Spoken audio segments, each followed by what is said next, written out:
everyone, are you ready for another weird reading time? Yes, story time actually. That's what I call this segment. Kind of forgot last time, but I remembered. Mainly because I had to assign a playlist, and I called playlist story time. Also, the book says story time, so it is story time. So yeah. Okay. The book says story time, so it is story time. So yeah. Story time. I'm just trying to see if the audio is okay.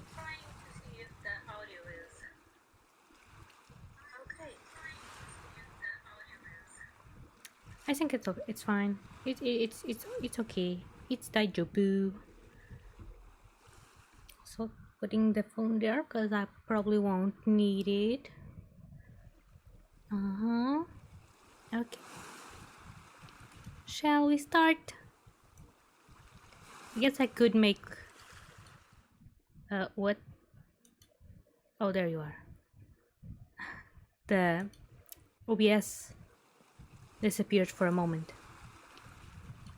Also, I should say that over there spinning is Kerbo. Just know that we love Kerbo. And Kerbo is a character by Terminal Montage, based on Kirby. Yeah. Well, he is Kirby, but reimagined. Yes, from the Something About series. And Kerbo is love. He may not be life, but he is love. For what, I'm not sure, but love.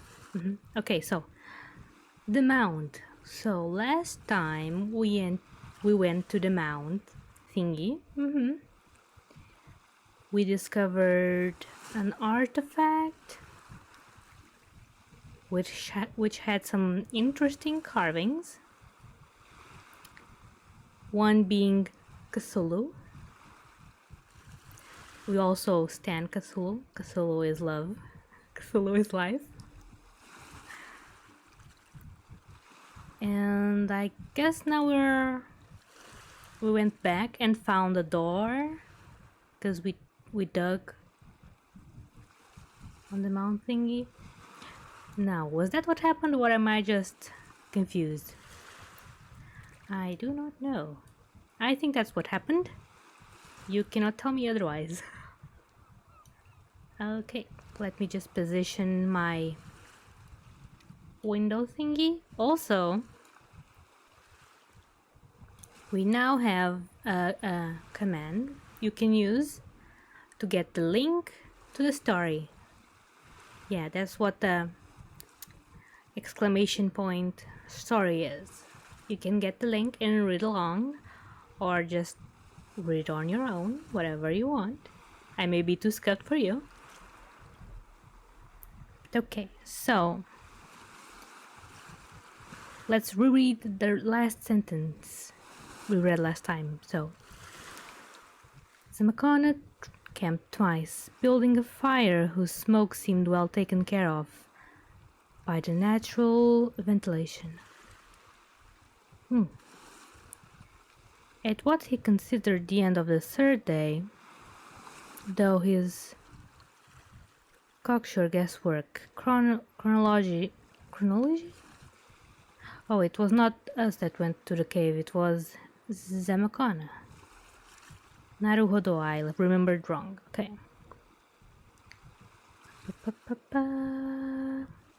At what he considered the end of the third day, though his cocksure guesswork chronology is not at any time to be given the easy faith that he gave it,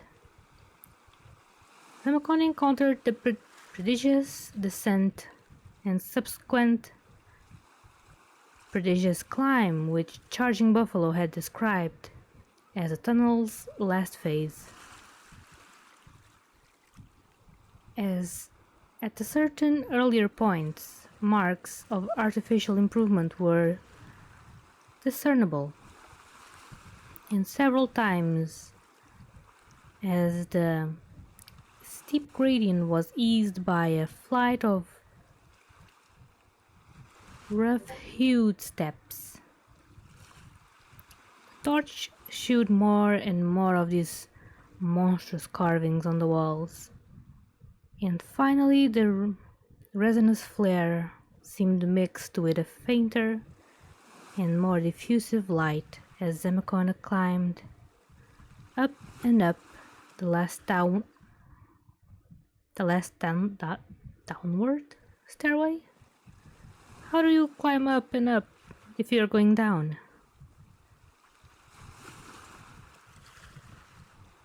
Okay.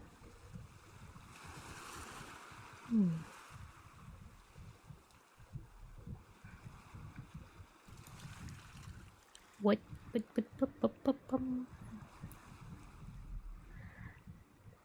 At length, the ascent ceased, and the level passage of artificial masonry with dark basaltic blocks led straight ahead.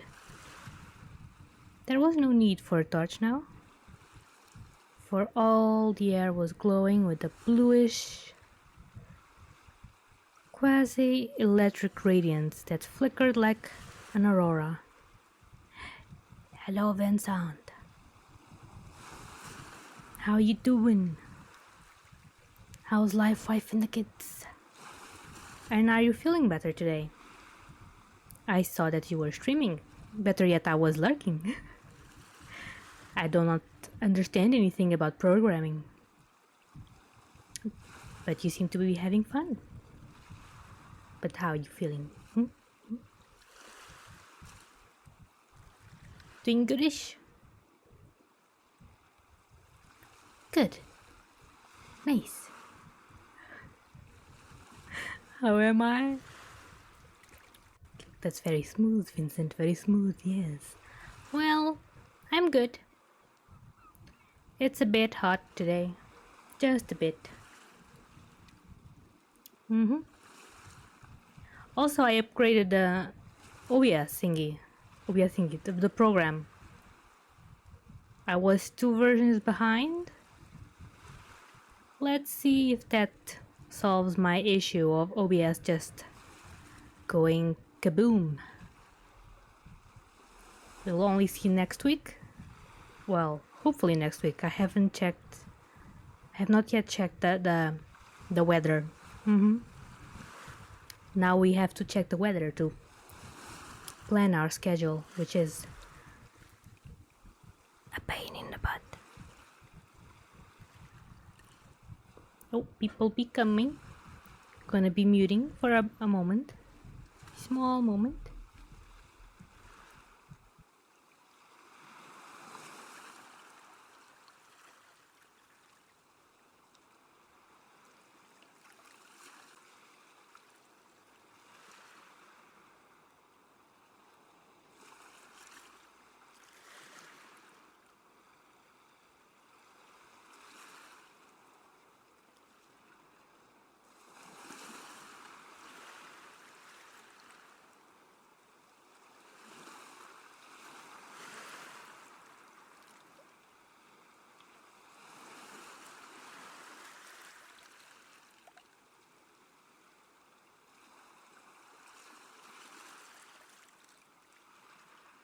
I hear nothing. Nothing. People here should use, little bells on their ankles, so I know where they are.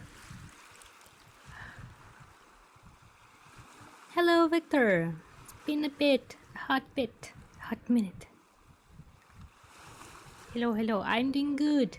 It's just a bit hot today, yeah. That's the only thing that's detrimental to my spirit right now, yeah. Yep, I'm doing good. How are you? Are you doing good too?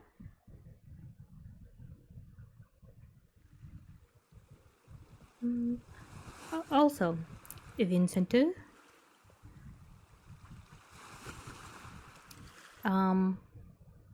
There was an issue with OBS a while back that browser sources were not working, from what I remember reading on the blog.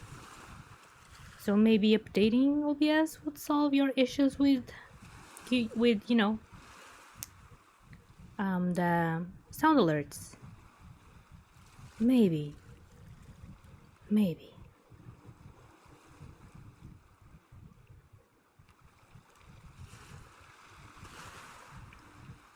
You should actually check that, because, you know, maybe I didn't understand that right.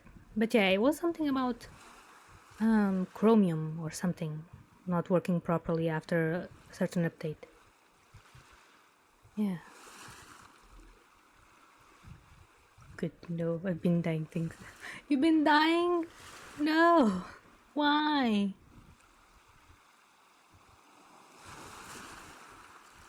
Oh yes, I use OBS and Streamlabs, and some alerts don't work. Yeah. There was an issue with browser sources, because it uses the Chromium, and yeah. But I might have read that wrong. Sometimes I get confused reading stuff, even though this is a reading stream. Yep. But you should go and check their blog. They have like an article written there. Yeah, maybe you will understand better than I did. Maybe. Okay, let's continue our reading. Yeah, where were we? Flickered like an aurora, yeah. It was a strange light of the inner world that the Indian had described. And in another moment, Zamakona emerged from the tunnel upon a bleak, rocky hillside, which climbed above him to a seething, impenetrable sky of bluish coruscations, and descended dizzily below him to an apparently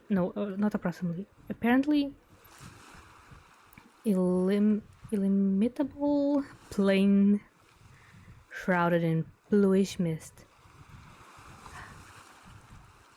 I'm so eloquent. Awesome. Beep. Ah. Maybe if I... Ah.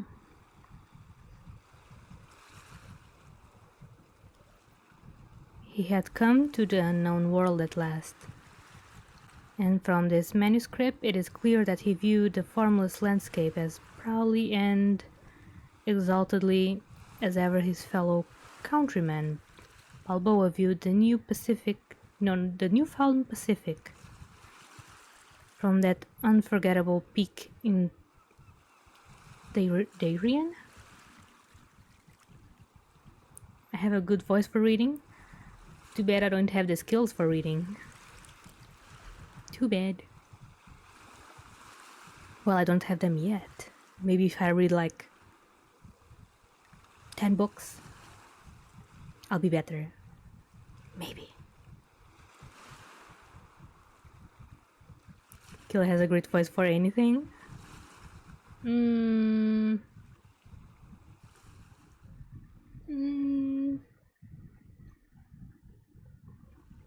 Just relax and let it flow.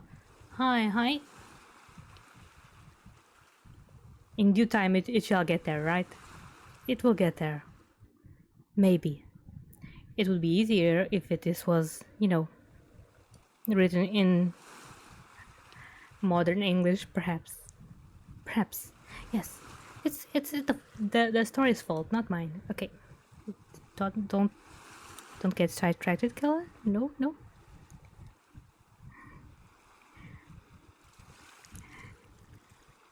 Charging Buffalo had turned back at this point, driven by fear of something which he would only describe vaguely and evasively as a herd of bad cattle, neither horse nor buffalo, but like the things the Mound spirits rode at night, Sam O'Connor could not be deterred by such trifle. Instead of fear, a strange sense of glory filled him, for he had imagination enough to know that to it what it meant to stand alone in an inexplicable netherworld whose existence no other white man suspected. The soil of the great hill that surged upward behind him and spread steeply downward below him was grey, rock-strewn without vegetation, and probably basaltic in origin, with an unearthly cast which made him feel like an intruder or on an alien planet. Yes. The vast distant plain, thousands of feet below him, had no features he could distinguish,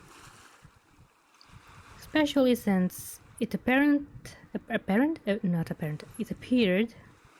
to be largely veiled in a curly bluish vapor. But more than hill or plain or cloud, the bluely luminous, coruscating sky impressed the adventurer with a sense of supreme wonder and mystery. What created this sky within a world he could not tell? Though he knew the northern lights and had even seen them once or twice, he concluded that this subterraneous light was something vaguely akin to the aurora, a view which moderns may well endorse, though it seemed likely that certain phenomena of radioactivity may also enter in. Isn't the aurora borealis radiation from the sun? Maybe that's what they're telling. It's radiation from the earth.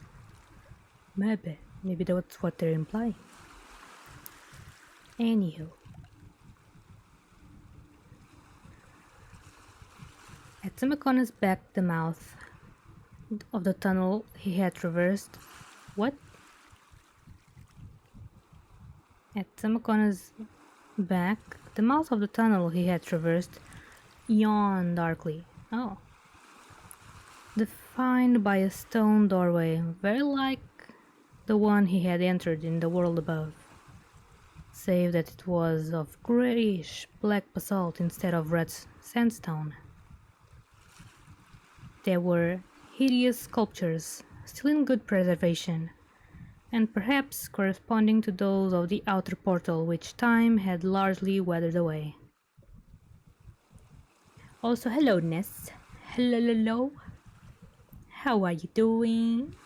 How are you feeling? Hopefully not moldy. Oh, but the thingy must have restarted the thingy, the BGM. Yeah. Okay, where was I? Weathered away. Yeah.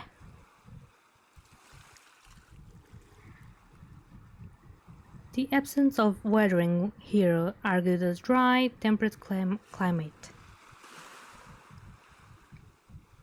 Indeed, the Spaniard already began to note the delightfully spring-like stability of temperature which marks the air of the northern interior. On the stone jambs were works proclaiming the bygone presence of hinges, but of any actual door or gate, no trace remained. Seating himself for rest and thought, Sam O'Connor lightened his pack by removing an amount of food and torches sufficient to take him back through the tunnel. Hi. Sorry you're late? No, it's okay.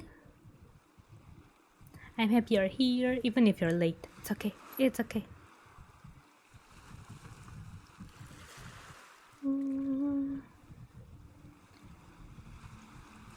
These he proceeded to cache at the opening under a cairn? Came? That is an R. Cairn. Hastily formed of the rock fragments which everywhere lay around. Then, readjusting his lightened pack, he commenced his descent toward the distant plain, preparing to invade a region which no living thing of outer earth had penetrated in a century or more, which no white man had ever penetrated, and from which, if legend were to be believed, no organic creature had ever returned sane.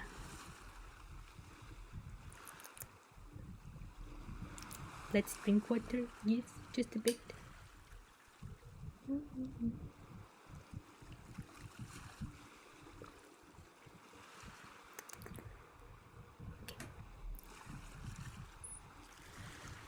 Zamacona strode briskly along down the steep, interminable slope,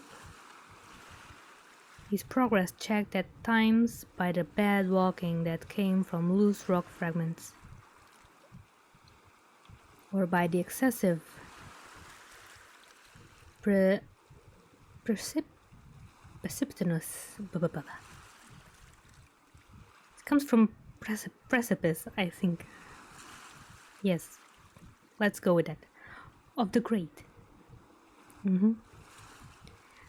The distance of the mist-shrouded plain must have been enormous. For many hours, walking brought him apparently no closer to it than he had been before.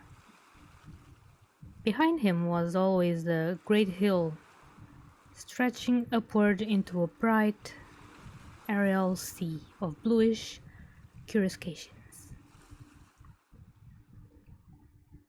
Silence was universal, so that his own steps and the fall of stones that he had dislodged struck on his ears with startling distinctness. It was at what he regarded as about noon that he first saw the abnormal footprints, which set him to thinking of charging buffalo terrible hints. Precipitate flight and strangely abiding terror. The rock-strewn nature of the soil gave few opportunities for tracks of any kind, but at one point, a rather level interval had caused the loose detritus? Okay. To accumulate in a ridge, leaving a considerable area of dark grey loam absolutely bare. Here, in a rambling confusion, indicating a large herd aimlessly wandering, Zamacona found the abnormal prints. It is to be regretted that he could not describe them more exactly, but the manuscript displayed far more vague fear than accurate observation. Well, he could have, drawn the prints, but okay.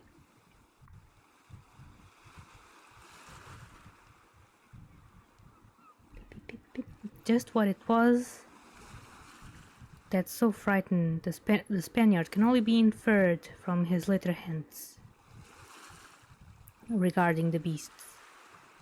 He referred to the prints as not hooves, nor hands, nor feet, nor precisely paws, nor so large as to cause alarm on that account. Just why and how long ago the things had been there was not easy to guess. There was no vegetation visible, hence grazing was out of the question. But of course, if the beasts were carnivorous, they might well have been hunting smaller animals, whose tracks their own would tend to obliterate. Glancing backward from this plateau to the heights above, the Makona thought that he detected traces of a great winding road which had once led from the tunnel downward to the plain. One he could get the impression of this former highway only from a broad panoramic view, since a trickle of loose rock fragments had long ago obscured it. But the adventurer felt none the less certain that it had existed. It had not probably been an elaborately paved trunk route, yes. For the smaller tunnel it reached seemed scarcely like a main avenue to the outer world. In choosing a straight path to descent, Samakota had not followed its curving course, though he must have crossed it once or twice. With his attention now called to it, he looked ahead to see if he could trace it downward toward the plain.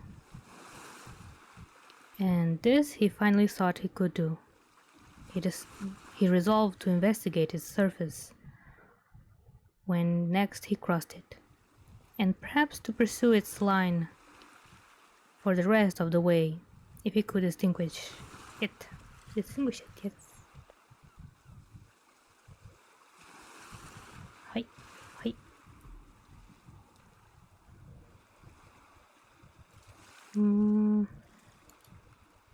Just gonna zoom in a bit because I'm having trouble. I don't know why, but yes.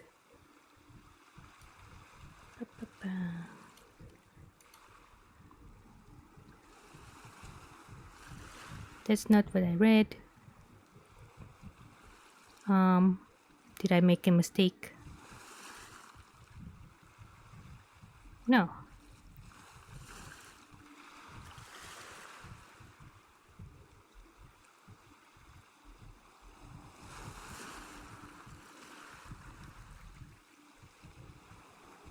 There we are.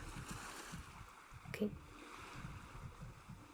Having resumed his journey, Zemakona came some time later upon what he thought was a bend of the ancient road. There were signs of grading and of some primal attempt at rock surfacing. I don't know why that was surfing for me. Rock surfacing. Yes, rock surfacing. Anywho, sorry. But not enough was left to make the route worth following. While rummaging about in the soil with his sword, the Spaniard turned up something that glinted in the eternal blue daylight, and was thrilled at beholding a kind of a coin or medal of a dark, unknown, lustrous metal, with hideous designs on each side. It was utterly and bafflingly alien to him, and from his description, I have no doubt that it was a duplicate of the talisman given me by Grey Eagle almost 4 centuries afterward. Pocketing it after a long and curious examination, he strode onward, finally pitching camp at an hour which he guessed to be the evening of the outer world.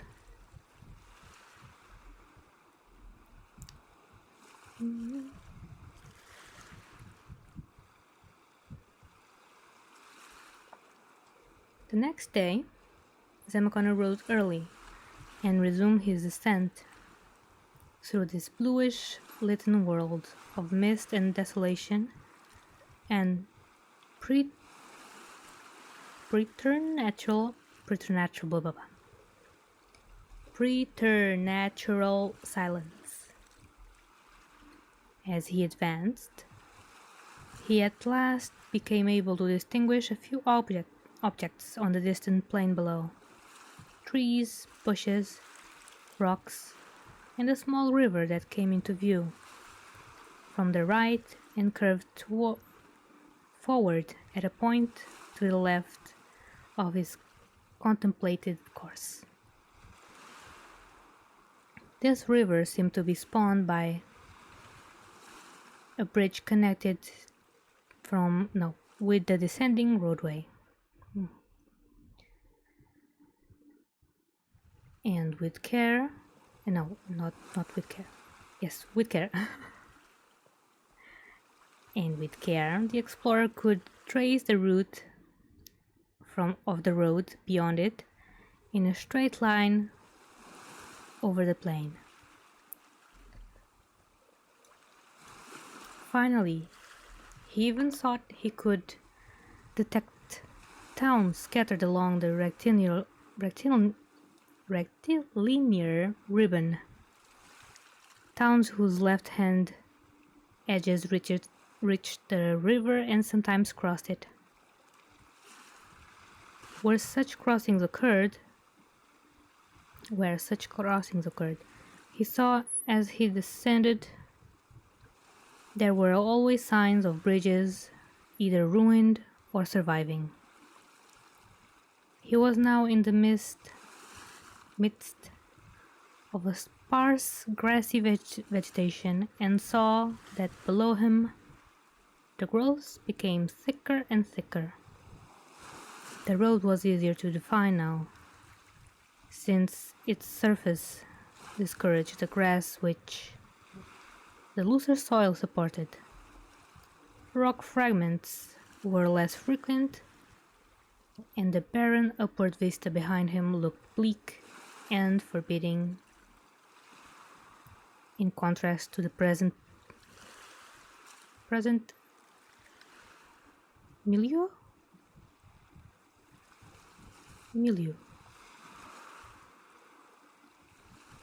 That's a word I never seen.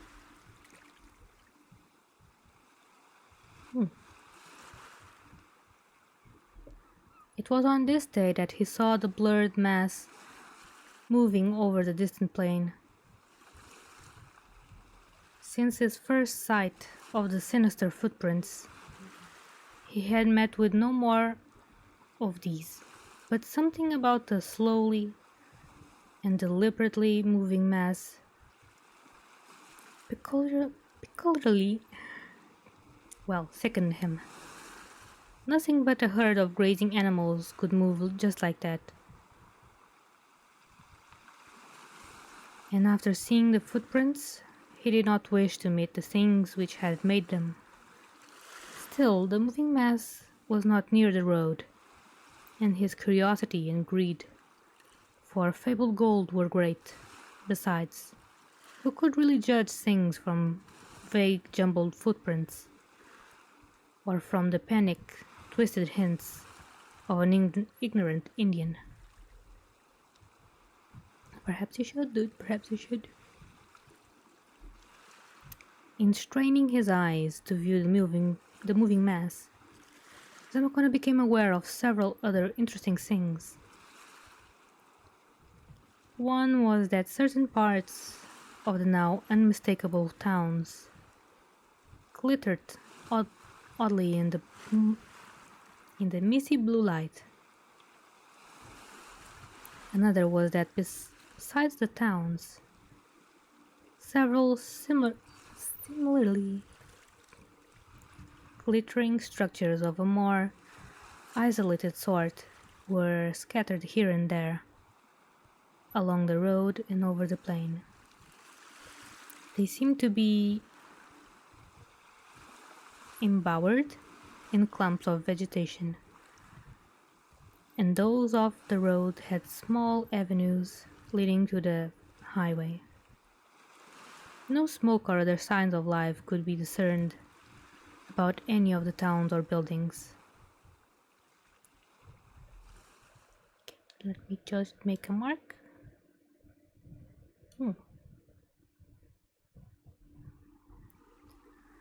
Finally, Semakona saw that the plain was not infinite in extent.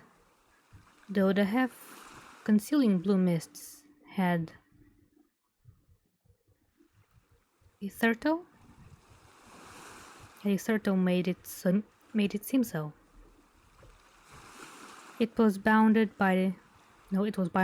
in the remote distance by a range of low hills towards a gap in which the river and roadway seemed to lead. All this, especially the glittering of certain pinnacles in the towns, has become very vivid when Zamacona pitched his second camp amidst the endless blue day. He likewise noticed the flocks of high-soaring birds, whose nature he could not clearly make out.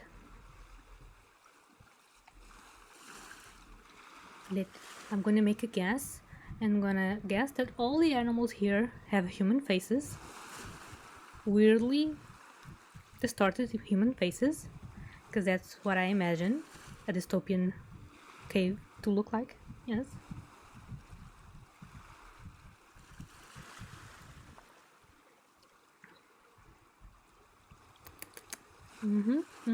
Human faces with multiple eyes. That's my guess.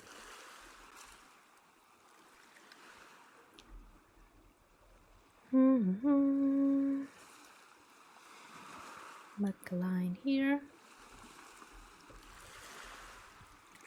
The next afternoon, to use the language of the outer world, as the manuscript did at all times, Zamacona reached the silent plain and crossed the soundless, slow-running river on a curiously carved and fairly well-preserved bridge of black basalt.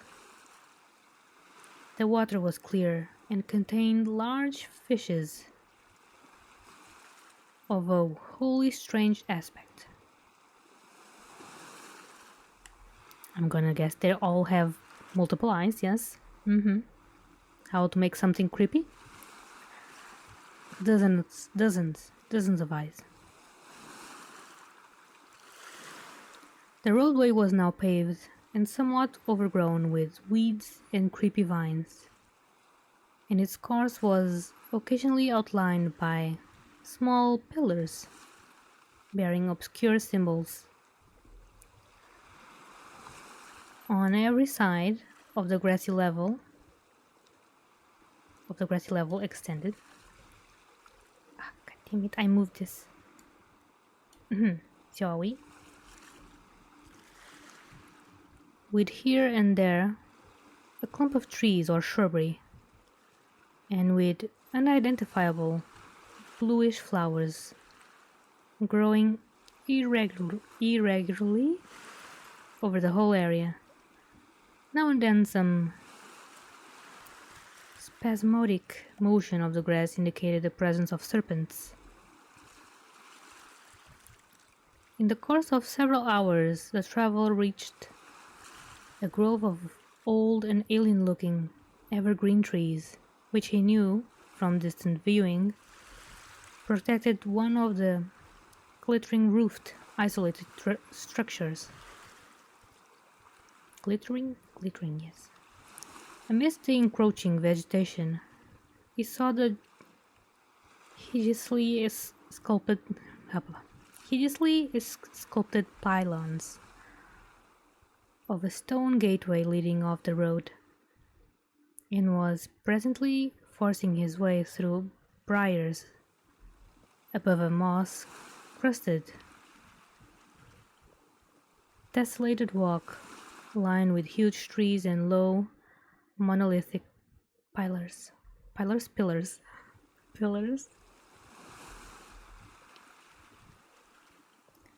At last, in this hushed green twilight, he saw the crumbling and ineffably ancient facade of the building, yes. A temple, he had no doubt. It was a mass of nauseous bas-reliefs, depicting scenes and beings, objects and ceremonies, which could certainly have no place on this or any sane planet. In hinting at these things, Samakona displays for the first time that shocked and pious hesitancy which impairs the informative value of the rest of the manuscript. We cannot help regretting that the Catholic ardor of the Renaissance Spain had so thoroughly permeated his thought and feeling. The door of the place stood open wide, and absolute darkness filled the windowless interior. Conquering the repulsion which the mural sculptures had excited, Samakona took out flint and steel, lighted a resinous torch, pushed aside curtains of vines, and sallied boldly across the ominous threshold. For a moment he was quite stupefied by what he saw.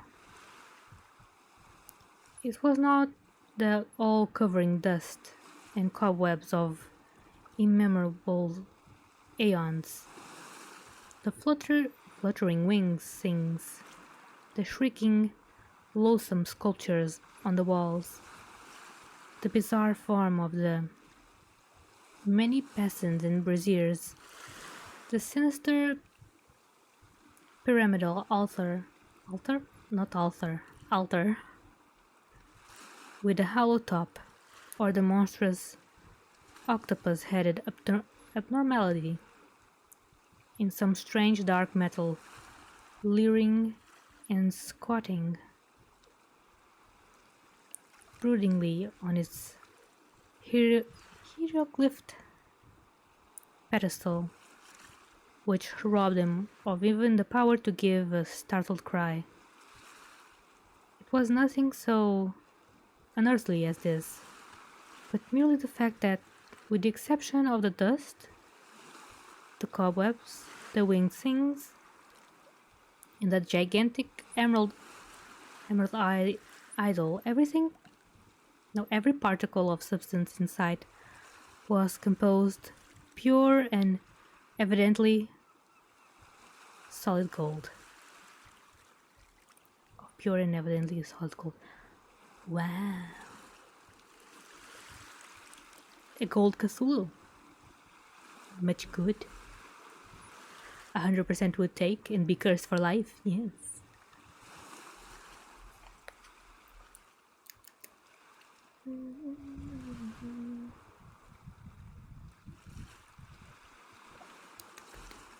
Yes, I be consuming water. Now that I notice, I should have made the table in this side and not this side.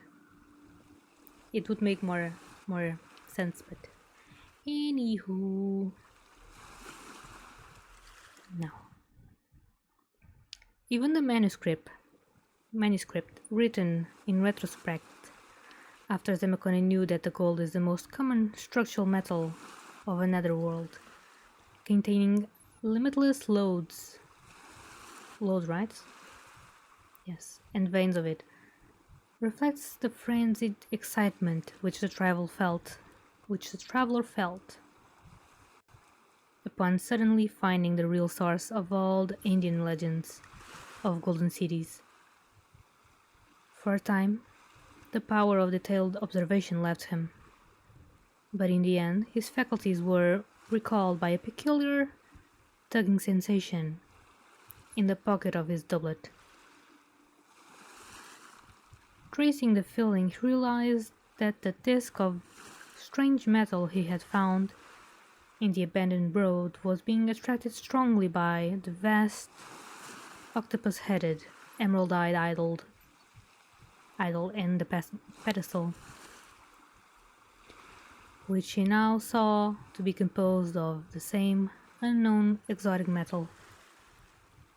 He was later to learn that this strange magnetic substance, as alien to the inner world as to the outer world of man, is the one precious metal of the bluish lighted abyss. None knows what it is or where it occurs in nature, and the amount of it on this planet came down from the stars with the people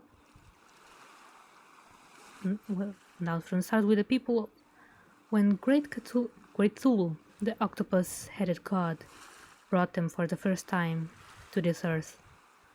Certainly, its only source was a rock of pre-existing artifacts, including multitudes of Cyclopean idols. Oh, Cyclopean idols are idols with just one eye, right? From Cyclops. Yeah? Huh. Just realized that. Yes.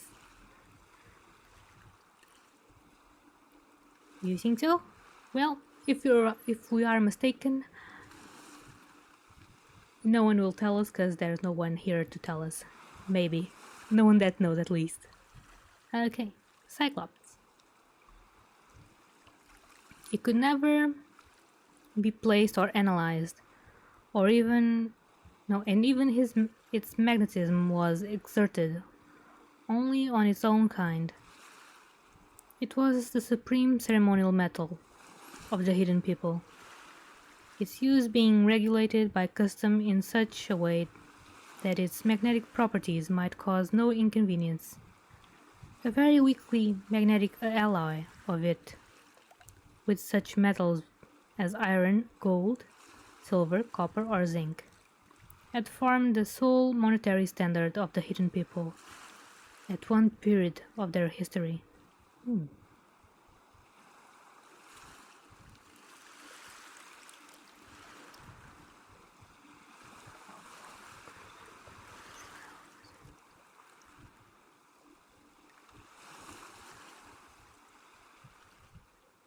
What?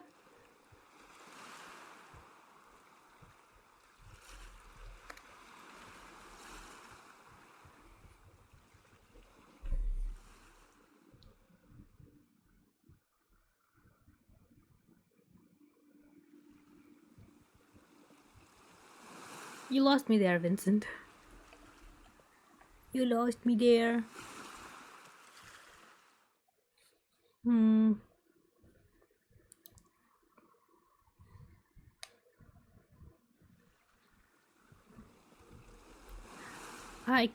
Cyclopean could be very big.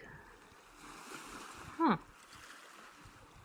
Well, the Cyclops that in the Odyssey appear are giants, so I guess that makes sense. Well, our giants are depicted as giants, so I guess that makes sense, yes. Also, I know of the Odyssey because I was made to read that thing. We read that thing in Portuguese class, yes. I think we have an Odyssey. Was it? But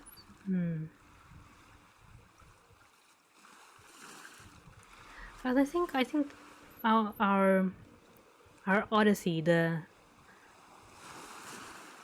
Lusíadas. It's an Odyssey, Portuguese Odyssey, I think. Odyssey style thing. But I think I read the original one. Or at least we studied parts of it, because I remember reading the story of the Cyclops being, blinded by a Greek hero that I don't remember the name. Also remember that the Cyclops had sheep, yes. Anywho, I'm gonna drink again and gonna continue.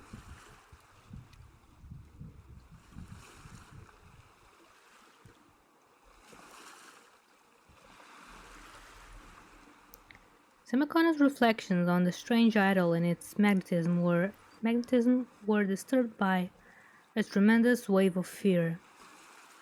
As for the first time in the silent world, he heard a rumble of very definite and obviously approaching sound. There was no mistaking its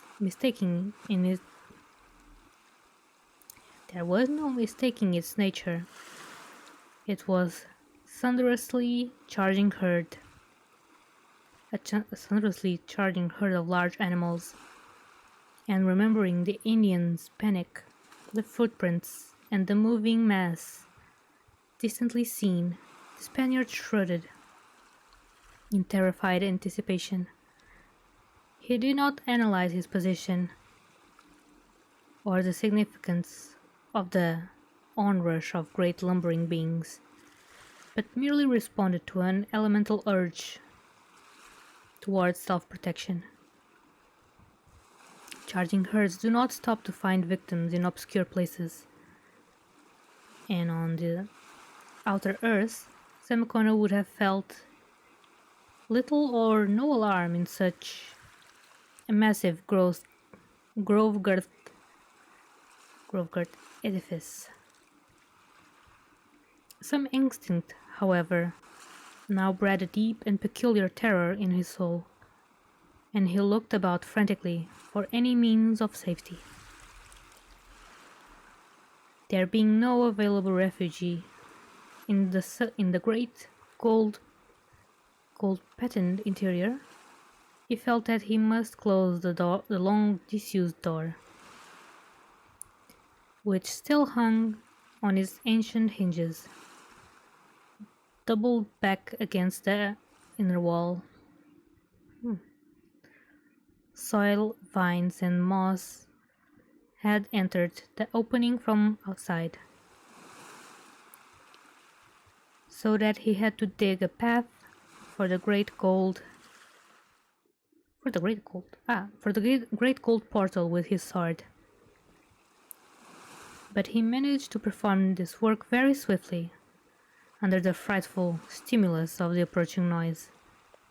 The hoofbeats had grown still louder and more menacing by the time he began tugging at the heavy door itself, and for a while his fears reached a frantic height as hope of starting the age-clogged metal grew faint. Then, with a creak, the thing responded to his youthful strength,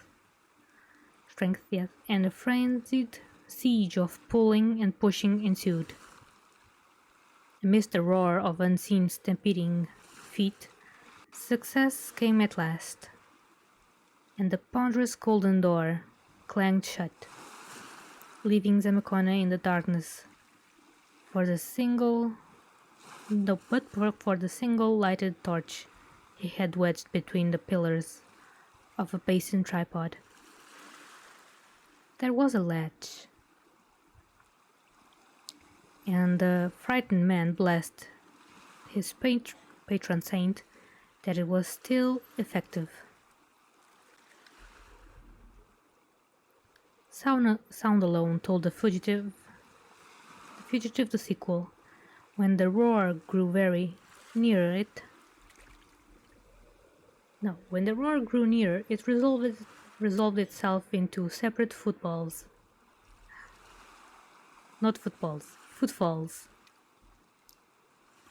As if the evergreen grove had made it necessary for the herd to slacken speed and disperse.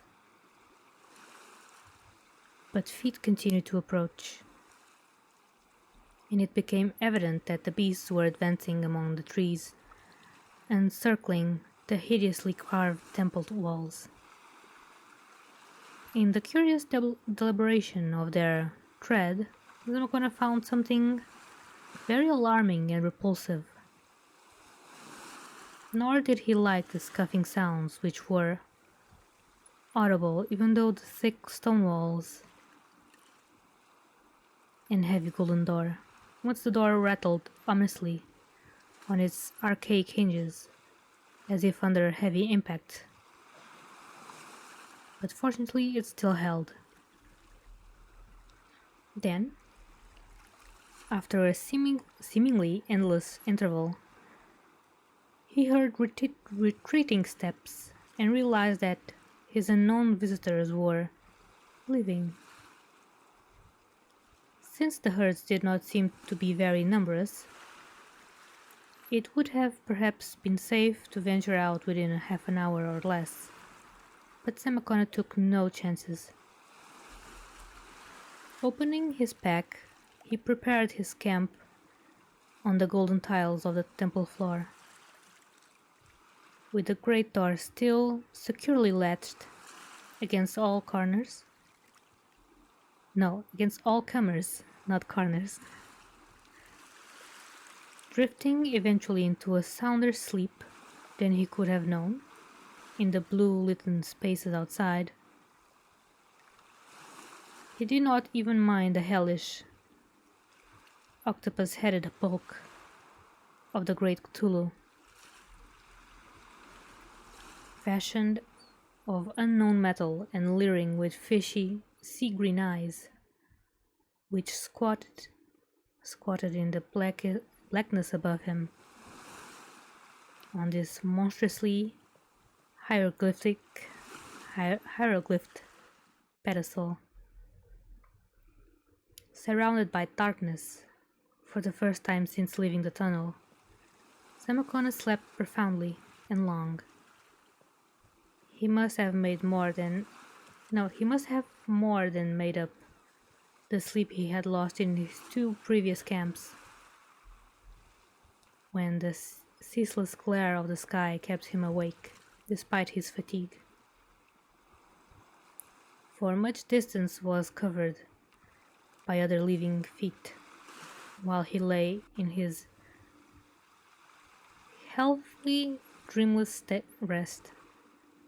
It is well that he rested deeply, for there were many strange things to be encountered in his next period of consciousness.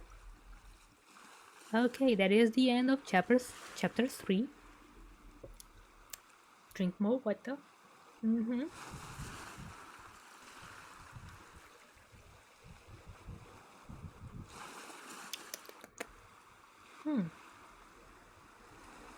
Okay, so I will now start chapter 4, but maybe change the title just a bit. The title of the stream. Yeah, it died. And what died was, the app.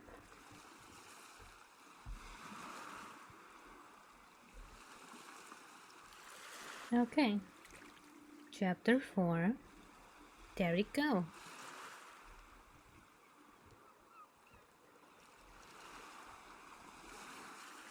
I think I'll read for another hour and then that'll be it, because it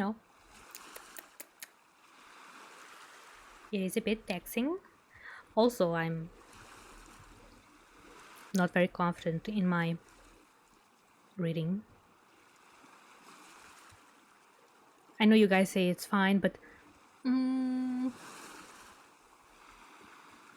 it's not very. I don't feel like it's very smooth. But then again, my brain is not very smooth. No, it is very smooth. It is the problem. My brain is smooth. My speech is not. That is the problem. Okay. Self-deprecating over. Read now. Chapter 4. What finally rose Zemakona was a thunderous rapping at the door. It beat through his dreams and dissolved all the lingering mists of drowsiness as soon as he knew what it was. There could be no mistake about it. It was a definite human. And peremptory rapping was definitely human and peremptory rapping. What? What? Does that mean he was like spitting rhymes? Rapping? Rapping at the door. I can only assume it means something like rattling or hitting. But damn. I can only imagine someone like going like, yo, something. Okay. Performed apparently with some metallic object, and with all the measured quality of conscious thought and will behind it. As the awakening man rose clumsily to his feet, a sharp vocal note was added to the summons. Someone calling out in a not unmusical voice, a formula which the manuscript tries to represent as Oxy Oxy Giantsakan Yaka Relax? Is this some form of Latin? Maybe. Feeling sure that his visitors were men and not demons, and arguing that they couldn't have no reason for considering him an enemy, Semakona decided to face them openly and at once, and accordingly fumbled with the ancient latch till the golden door creaked open from the pressure of those outside. As the great portal swung back, Zemakona stood facing a group of about 20 individuals of an aspect not calculated to give him alarm. They seemed to be Indians, though their tasteful robes and trappings and swords were not such as he had seen among any of the tribes of the outer world, while their faces had many subtle differences from the Indian type. That they did not mean to be irresponsibly hostile was very clear. For instead of menacing him in any way, they merely probed him attentively and significantly with their eyes, as if they expected their gaze to open up some sort of communication. The longer they gazed, the more he seemed to know about them and their mission. For although no one had spoken since the vocal summons before the opening of the door, he found himself slowly realizing that they had come from the great city beyond the low hills, mounted on animals, and that they had been summoned by animals who had reported his presence.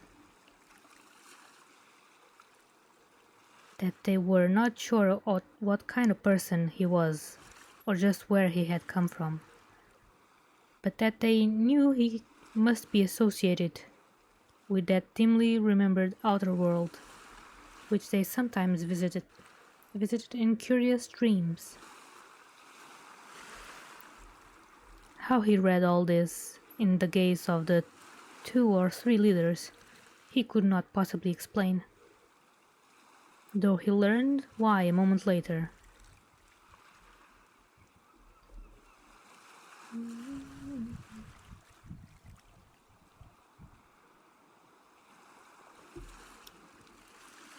As it was, he attempted to address his visitors in the Wichita dialect he had picked from Charging Buffalo, and after this failed to draw a vocal reply, he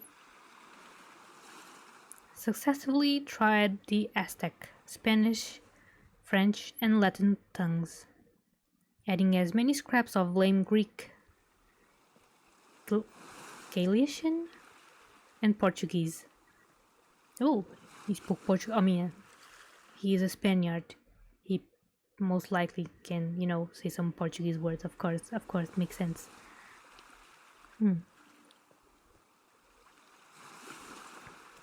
of the Babel peasant patois,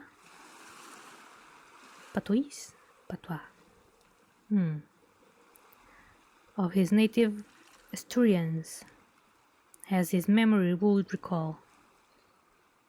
But not even this polyglot array, his entire linguistic stock, could bring a reply in kind. When, however, he paused in perplexity, one of the visitors began speaking in an utterly strange and rather fascinating language, whose sounds the Spaniard later had much difficulty in representing on paper.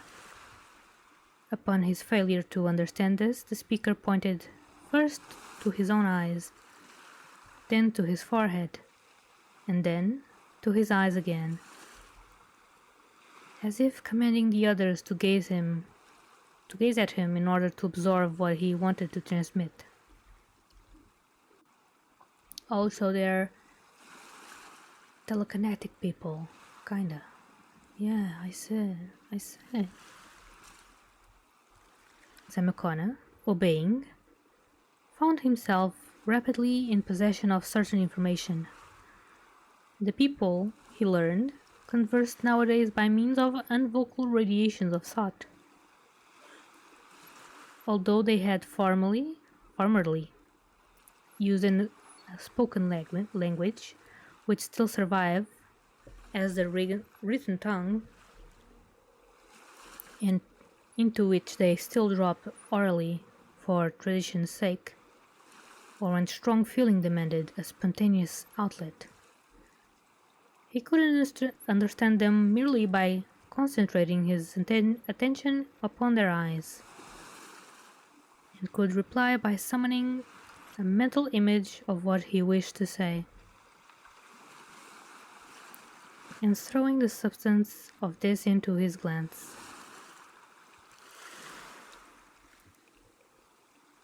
So they use their eyes as antennas. I guess that's what is being described? Okay.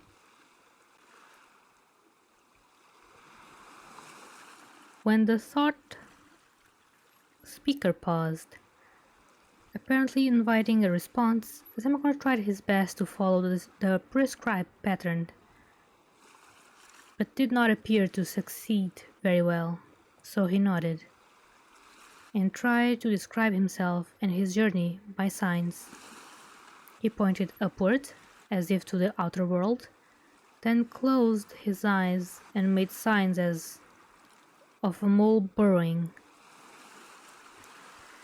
Then he opened his eyes again and pointed downward, in order to indicate his ascent of the great slope.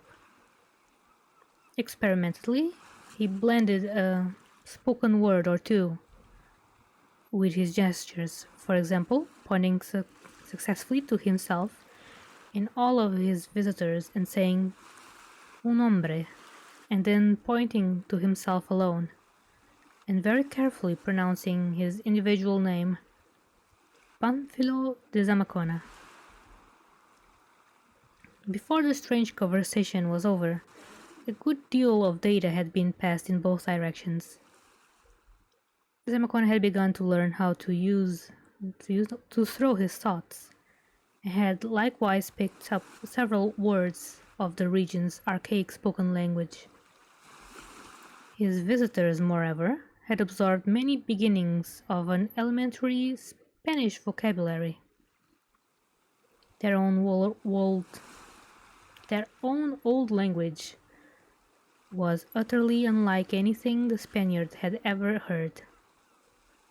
Though there were times later on when he was to fancy an infinitely remote linkage with the Aztec, as if the latter represented some far stage of corruption, or some very thin infiltration of loanwords. The underground world, Zemacona learned, bore an ancient name which the manuscript records as Zinayan, but which, from the writer's supplementary explanations and diacritical marks, could probably be best represented to Anglo-Saxon ears by the phonetic arrangement of Knayan? What? Knayan?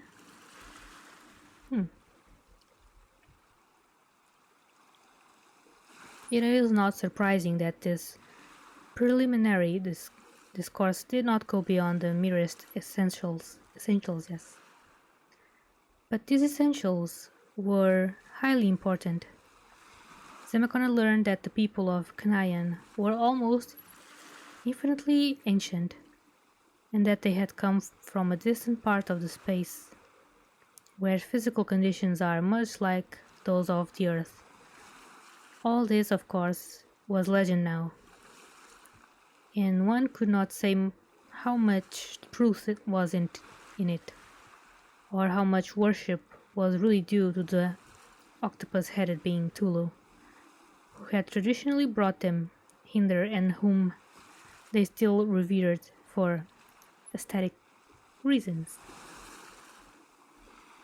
But they knew of the outer world, and were indeed the original stock who had people it as soon as its crust was fit to live on.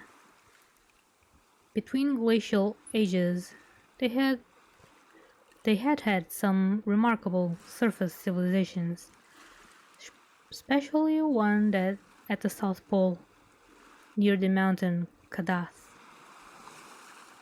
Oh, I see. So, according to Mr. Lovecraft, no, according to the Mound, people came from space and are descendant of these humans.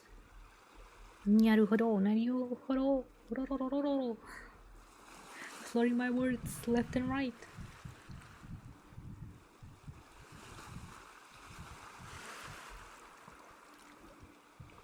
Slurring all the words. All the words.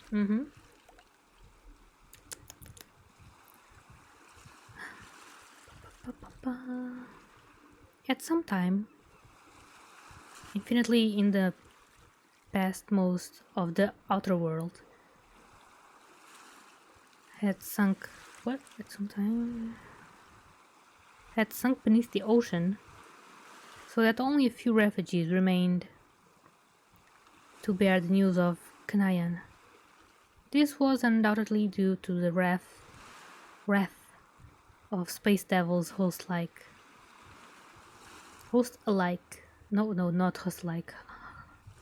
hostile space devils hostile alike to men and to men's gods, for it bore out rumors of a primordial earlier thinking which had submerged the gods themselves, including the great Cthulhu, who still lay imprisoned and dreaming in the watery vaults of the half-cosmic city Relax. No man, not a slave of the space devils, it was argued, could live long on the outer earth, and it was decided that all beings who remained there must be evilly connected. Accordingly, traffic with the lands of sun and starlight abruptly ceased, The subterraneous approaches of Canaan, or such as could be remembered, were either blocked up or carefully guarded, and all encroachers were treated as dangerous spies or enemies. But this was long ago. With the passing of ages, fewer and fewer visitors came to Canaan, and eventually sentries ceased to be maintained at the unblocked approaches. The mass of the people forgot, except though distorted memories and myths, and some very singular dreams that an outer world existed. Though educated folk never ceased to recall the essential facts, the last visitors ever recorded, centuries in the past, had not even been treated as devil spies. Faith in the old legendary having long before died out. They had been questioned eagerly about the fabulous outer regions, for scientific curiosity in Canaan was keen. No, see, it was keen, and the myths, memories, dreams, and historical fragments relating to Earth's surface had often tempted scholars to the brink of an external expedition which they had not quite dared to attempt. The only thing demanded of such visitors was that they refrain from going back and informing the outer world of Canaan's positive existence. For, after all, one could not be sure about these outer lands. They coveted gold and silver, and might prove highly troublesome intruders. Those who had obeyed the injunction had lived happily, though regrettably briefly, and had told all they could about their world. Little enough, however, since their accounts were all so fragmentary and conflicting that one could hardly tell what to believe and what to doubt. One wished that more of them would come. As for those who dissipate and try to escape, it was very unfortunate about them. Zamacona himself was very welcome, for he appeared to be a higher grade man, and to know much more about the outer world than anyone else who had come down within memory. He could tell them much, and they hoped they would. No, they hoped he would be reconciled to his lifelong stay. Oh yeah, so once you come, you cannot leave, and if you leave, you're gonna be not well. Naruhodo. Hmm.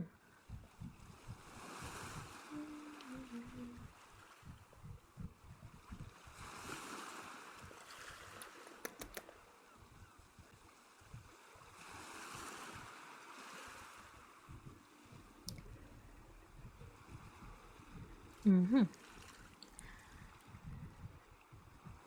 Many things which Zamacona learned about Canaan in that first colloquy.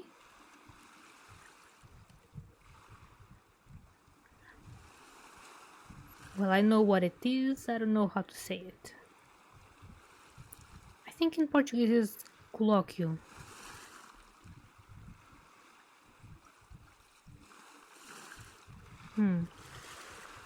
Anyway, colloquy left him quite breathless.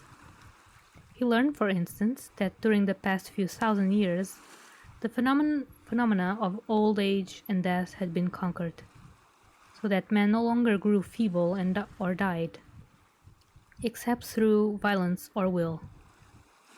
By regulating the system, one might be as physically young and immortal as he wished. And the only reason why any allowed themselves to age was that they enjoyed the sensation of in a world where stagnation and commonplaceness reigned. They could easily become young again when they felt like it. Birth had ceased, except for experimental purposes, since a large population had been found needlessly by a master race, which controlled nature and organic rivals alike. Yes. Many, however, chose to die after a while, since despite the cleverest efforts to invent new pleasures, the ordeal of consciousness became too dull for sensitive souls, especially those in whom time and satiation had blinded the primal instincts and emotions of self-preservation. All the members of the group before Zemekona were from 500 to 1500 years old, and several had seen surface visitors before, though time had blurred the recollection, yes. These visitors, by the way, had often tried to duplicate the longevity of the underground race, but had only able to do so fractionally, owing to evolutionary differences developing during the million or 2 years of cleavage. During the million or 2 years of cleavage.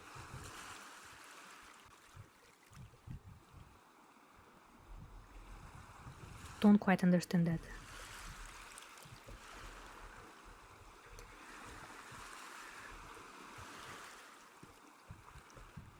These evolutionary differences were even more strikingly shown in other particular, one far stranger than the wonder of immortality itself. This was the ability of the people of Knyan to regulate the balance between matter and abstract energy, even where the bodies of living organic beings were concerned. By the sheer force of the technically trained will, in other words, with suitable effort, a learned man of Knyan could dematerialize and rematerialize himself, or with somewhat greater effort and subtler technique, any other object he chose, reducing solid matter to free external particles and recombining the particles again without damage. Had not Zemekona answered his visitor's knock when he did, he would have discovered this accomplishment in a highly puzzling way, for only the strain and bother of the process prevented the 20 men from passing bodily through the golden door without pausing for a summons. This art was much older than the art of perpetual life, and it could be taught to some extent, though never perfectly, to any intelligent person.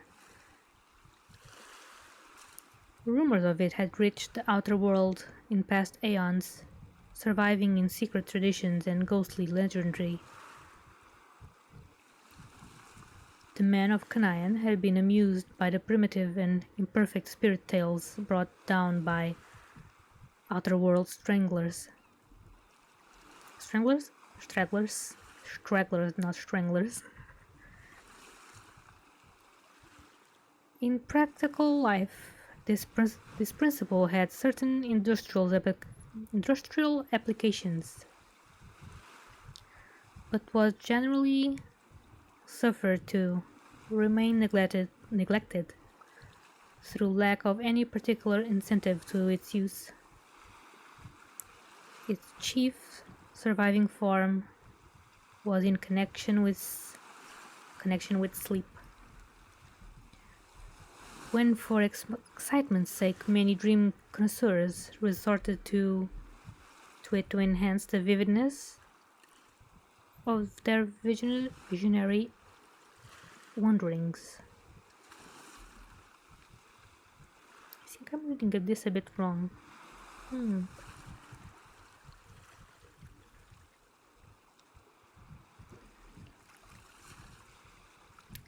By the aid of this method, certain dreamers even paid half-material visits to a strange, nebulous realm of mounds and valleys in varying light, which some believed to be forgotten outer world. They would go thither on their beasts, and in an age of peace live over the old glorious battles of their forefathers. Some philosophers thought that in such cases they actually coalesced with immaterial forces left behind by these warlike ancestors themselves. So that, I think that explains the ghost appearing on the mound thing. They're dreaming. The ghosts are dreams. Maybe.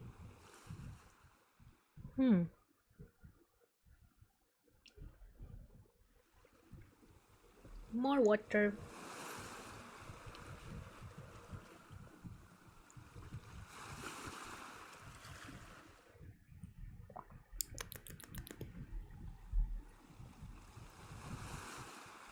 The people of Canaan all dwelt in the great tall city of Thath beyond the mountains. Formerly, several races of them had inhabited the entire underground world, which stretched down to unfathomable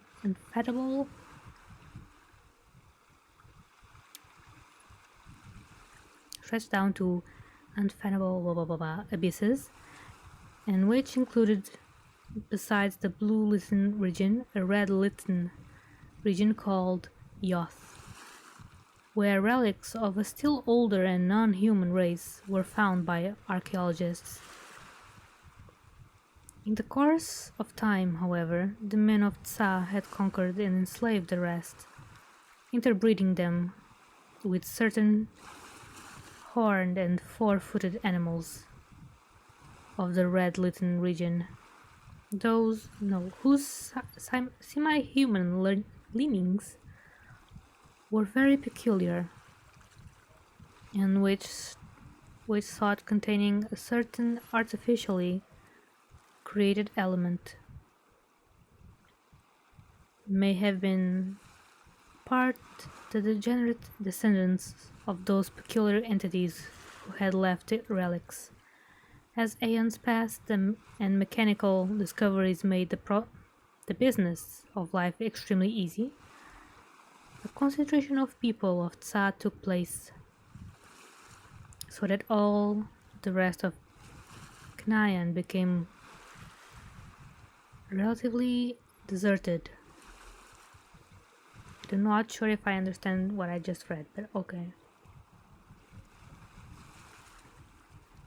It was easier to live in one place, and there was no object in maintaining a population of overflowing proportions.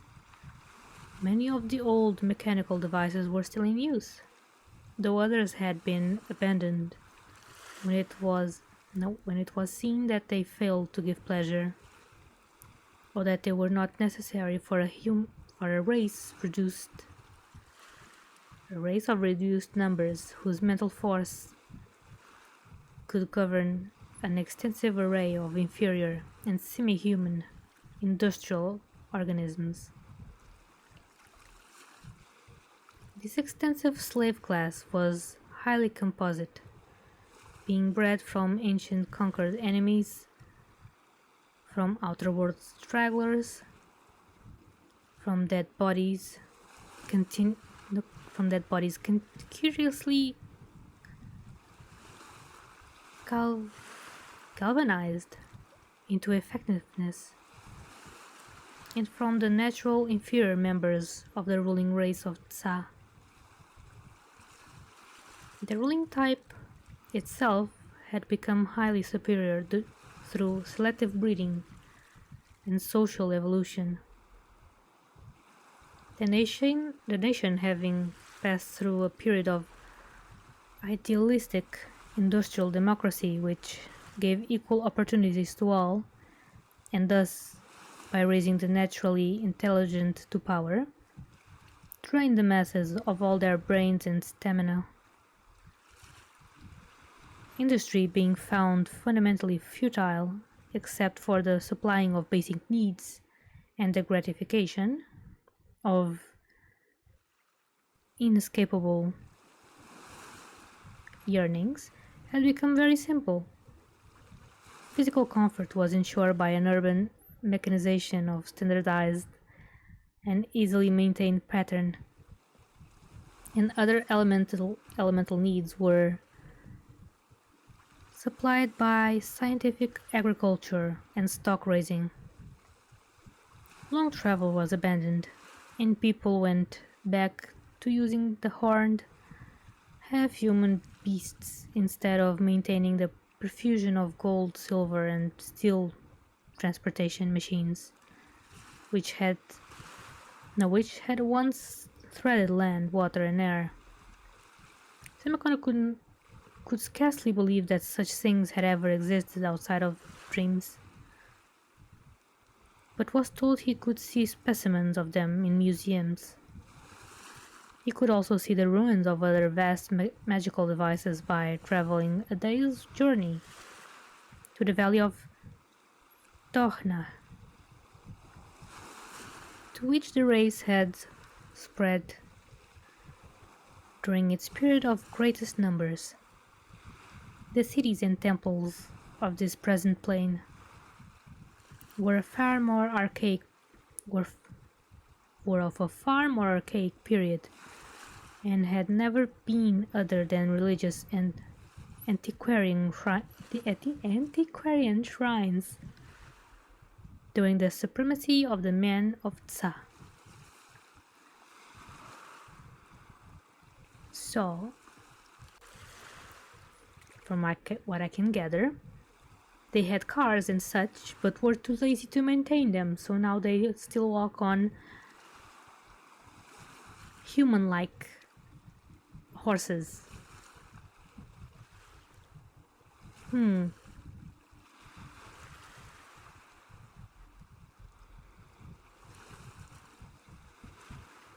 government, Tsa was a kind of communistic or semi-anarchical state, habit rather than law, determining the daily order of things. This was made possible by the age-old experience and paralyzing Inui of the race. That's new words.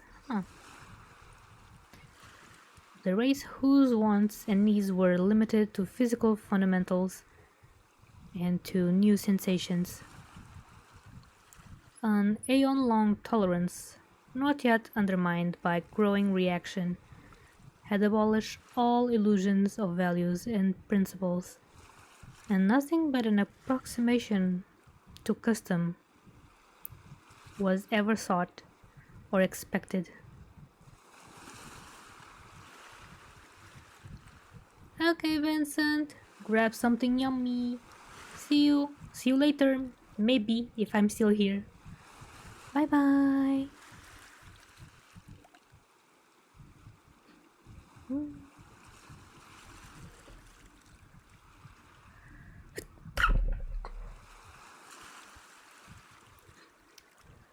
Okay, that was a sneeze. Sorry. Also scared my cat.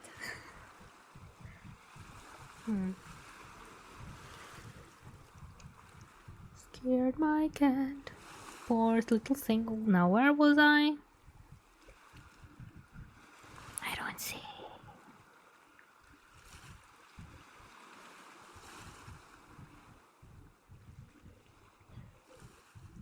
Okay.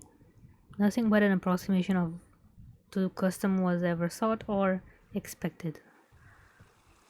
Oh, so there was no pattern, no. No, I wake up at 9, go to work and work at 5. So it was like, I feel like doing this today, so I'll do it. I don't feel like doing this, so I won't do it. How freeing. And possibly boring, but still freeing, yes.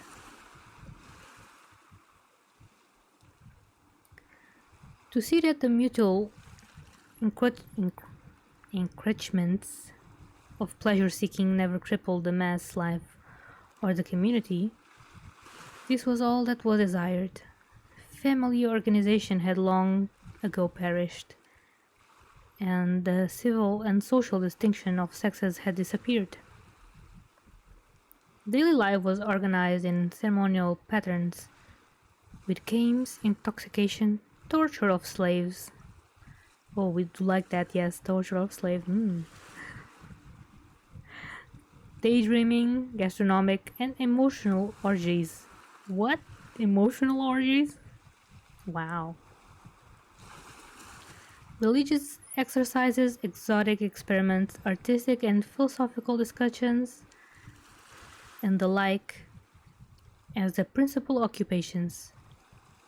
Property, chiefly land, slaves, animals, shares in the common city enterprise of Tsa, and ingots of magnetic Tulu material and former universal money standard was allocated on a very complex basis, which included a certain amount of equally divided among all the freemen. Poverty was unknown, and labor consisted only of certain administrative duties imposed by an intricate system of testing and selection. Semakona found difficulty in describing conditions so unlike anything he had previously known, and the text of his manuscript proved unusually puzzling at this point.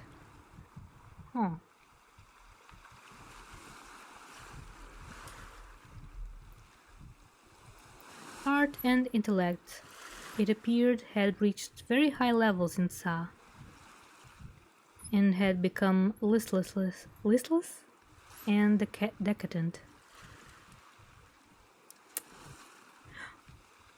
Hello, Rigo! How have you been? My goddess. I'm not a goddess. I'm a vampire. And if you ask yourself, how can a vampire be at the beach? Sunscreen. Hefts amount of sunscreen. Lots of sunscreen. But yeah, how have you been? How's life, Rico? And how are you feeling? You've been great? Me? Well, I've been good. I wouldn't say I've been great, but I've been positively good.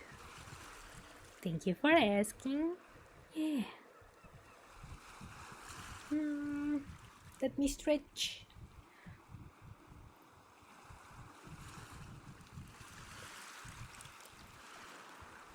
Tons of sunscreen? Yes. Special sunscreen. You know how there's a sunscreen that's like plus 50 something? Yeah, I use plus 600. Very special type of sunscreen. Yeah. It's 666 on the UV scale or something. Or whatever the scale it's used on sunscreen. No sunscreen. No. No. Sunray can touch my skin. Yeah. But it's still advised to be under an umbrella, so yeah. Umbrella or parasol?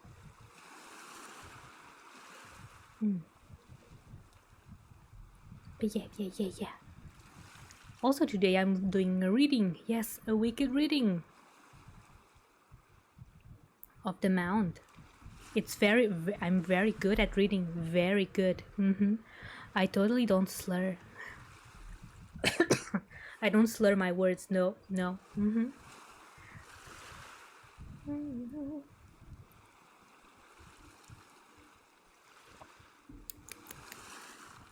Okay, so I'm already almost at the 2-hour mark, so I'll try to finish chapter 4 in the annoying stream, okay?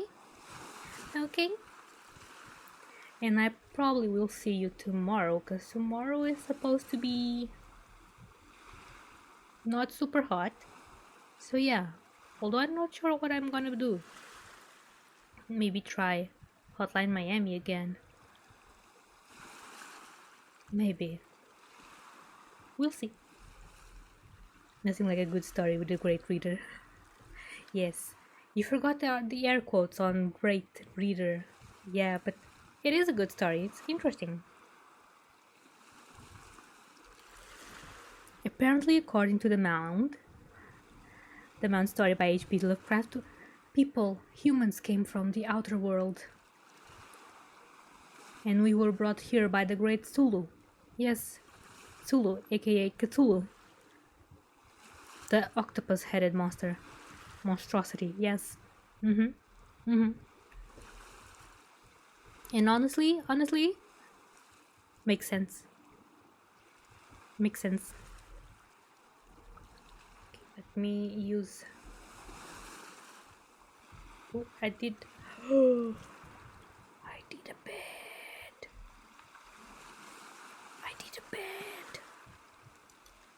I lost. Where am I? Oh, it's there. I'm dumb.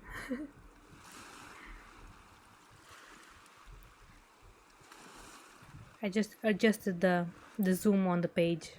That's why I lost my reading thing. And oh, I was gonna say that chat is gone. It is not gone. You're still here. You're gonna prepare breakfast? Hi. Make something yummy. I guess a good breakfast for me would be pancakes. Although I heard that pancakes are not that good for a breakfast. But they are tasty. So yeah, BRB. Here we go. See you in a moment. Oh, I cannot. Oh, I can already. It's just that the browser was thinking. Okay, let's continue.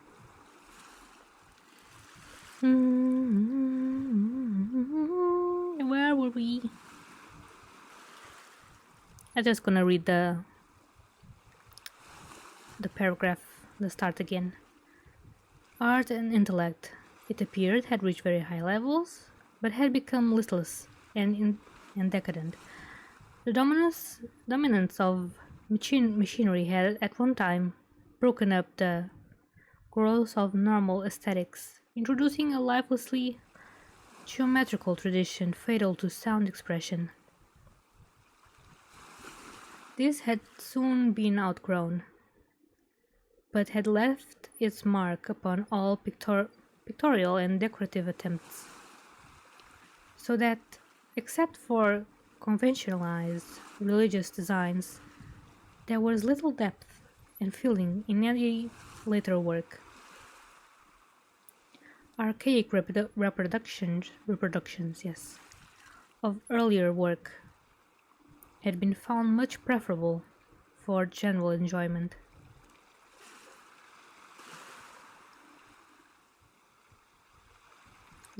Literature was highly individual and analytical.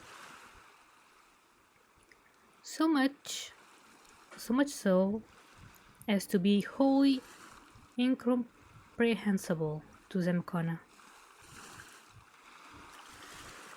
Science had been profound and accurate and all-embracing save in the one direction of astronomy.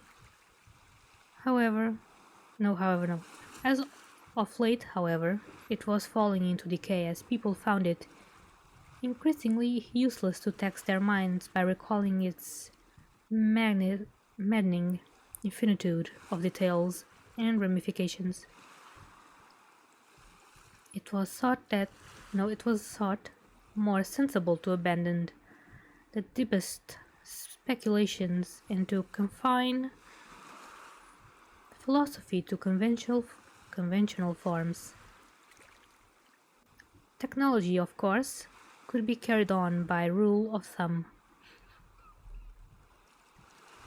History was more and more neglected. Neglected, yes. But exact and copious chronicles of the past existed in libraries.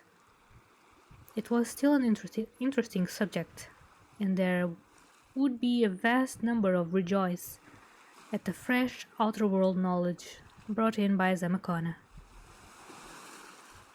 In general, though, the modern tendency was to feel rather than to think, so that men were now more highly esteemed for inventing new diversions than for preserving old facts or pushing back the frontier of cosmic mystery. Religion was a leading interest in Sa, though very few actually believed in the supernatural. What was desired was the aesthetic and emotional exaltation bred by the mystical moods and sensuous rites which attended the colorful ancestral faith. Temples of Great Tulu, a spirit of universal harmony, anciently symbolized as the octopus-headed god who had brought all men down from the stars, were the most richly constructed objects in all Knayan. Okay, but I'm now confused. Knayan is the city, so Tsa is the country?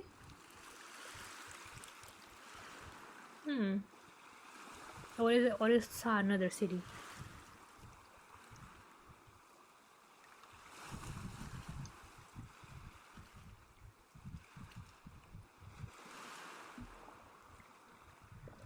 Kinda lost myself.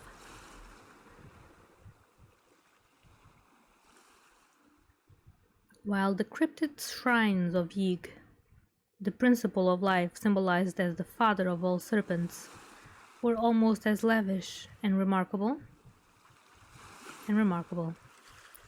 In time, Zamacona learned much of the orgies and sacrifices connected to with this religion, but seemed piously reluctant to describe them in the manuscript. He himself never participated in any of the rites, save those which he mistook for perversions of his own faith. Nor did he ever lose an opportunity to try to convert people to the faith of the cross, which the Spaniards hoped to make universal. Ah, yes. Jesus Christ and all that, right? Yeah. Prominent in the contemporary religion of Tsa was a revived and almost genuine veneration for the rare sacred metal of Tulu.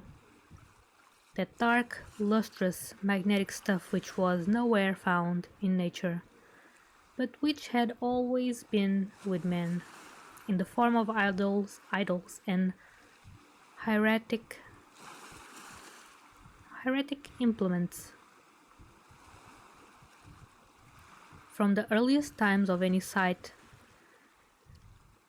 of it in its unalloyed form,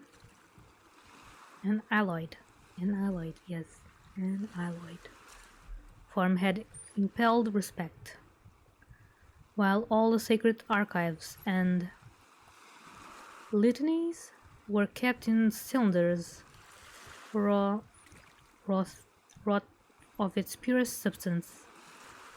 Now, as the neglect of science and intellect was dulling the critically analytical spirit, people were beginning to weave around the metal once more that same fabric of awestruck superstition which had existed in primitive times. Another function of religion was the regulation of the calendar, born of a period when time and speed were regarded as prime fetishes in man's emotional life. Periods of alternate waking and sleeping, prolonged, abridged, and inverted as mood and convenience dictated,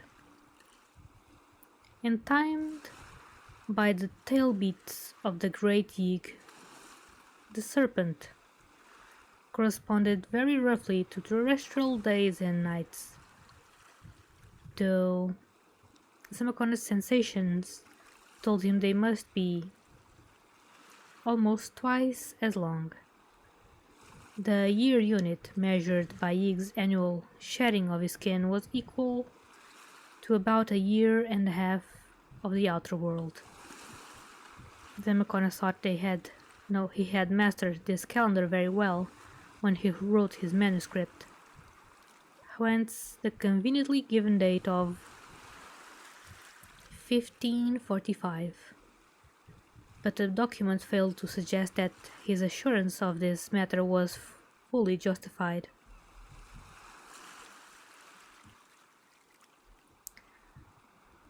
As a spokesman of the Tsa party proceeded with his information, Zamakona felt a growing repulsion and alarm. It was not only what was told, but the strange telepathic manner of telling, and the plain in the plain inference that return to the outer world would be impossible. That made the Spaniard wish he had never descended to this region of magic, abnormality, and decadence. But he knew that nothing but friendly acquiescence would do as the policy, hence decided to cooperate in all his visitors' plans and furnish all the information they would desire.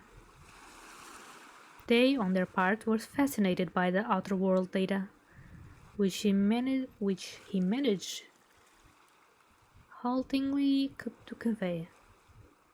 It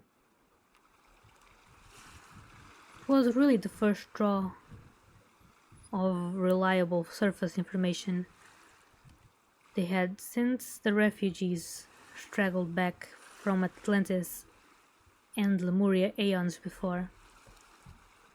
For all their subsequent emissaries from outside had been members of narrow and local groups without any knowledge of the world at large. Mayas, Toltecs, and Aztecs at best, and mostly ignorant tribes of the plains. Zamakona was the first European they had ever seen, and the fact that he was a youth of education and brilliancy made him of still more emphatic value as a source of knowledge. The visiting party showed their breathless interest in all he contrived to convey, and it was plain that his coming would do much to relieve the flagging interest of weary Tsa in matters of geography and history. The only thing which seemed to displease the man of Tsa was the fact that curious and adventurous strangers were beginning to pour into those parts of the upper world where the passages to Knayan lay.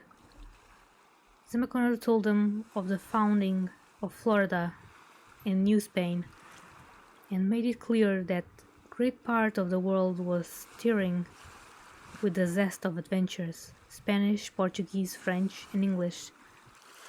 Sooner or later, Mexico and Florida must meet in one great colonial empire, and then it would be hard to keep outsiders from the rumored gold and silver of the abyss.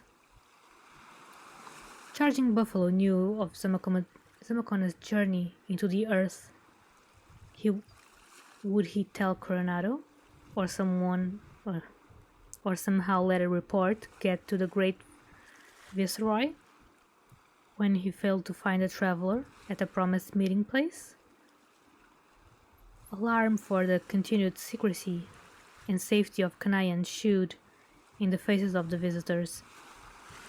Zemacon absorbed from their minds the fact that from now on sentries would undoubtedly be posted once more at all the unblocked passages to the outside world, which the men of Tsao could remember. Hi, that is the end of chapter 4. Okay, let me just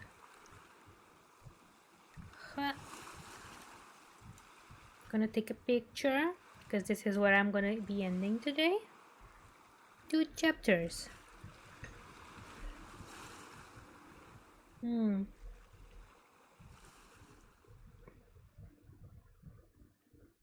There are 7 chapters on the story The Mound. So yeah, that should be 2 more streams, maybe.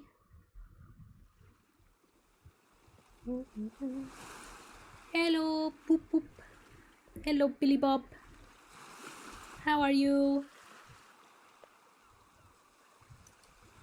Kylla is doing good. How are you doing?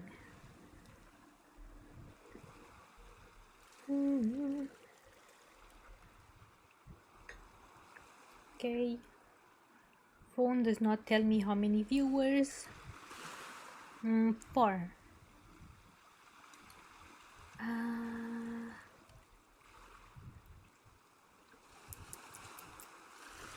So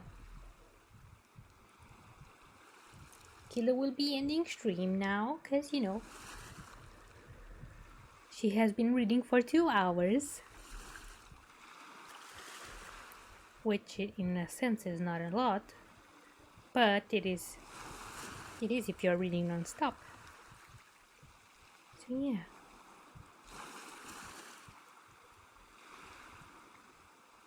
You're running on 3 hours of sleep? That is not bueno. You say you're good, but I somehow don't believe you. So yeah, 3 hours of sleep seem very little. Very little. I hope you're okay. Truly.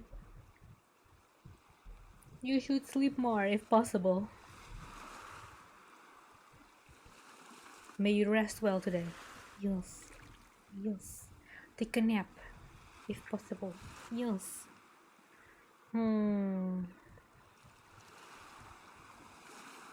Who should I raid today? I don't know. I could raid Yin. She's still streaming. And she raided me last time. I could do that.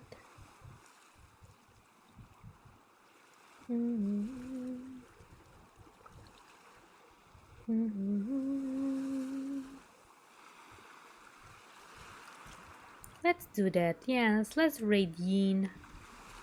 Raiding Yin. Raiding Yin.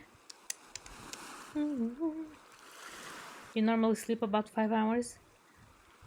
Still very little. I cannot sleep under 6 hours. Under 6 hours I'm dead. I am dead, super dead. Like, what is life? So dead. So dead. Okay. Doing a raid.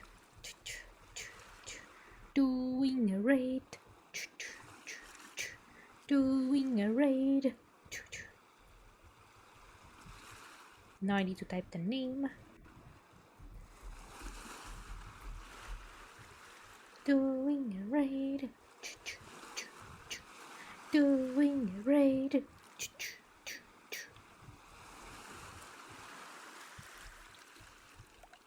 There you are.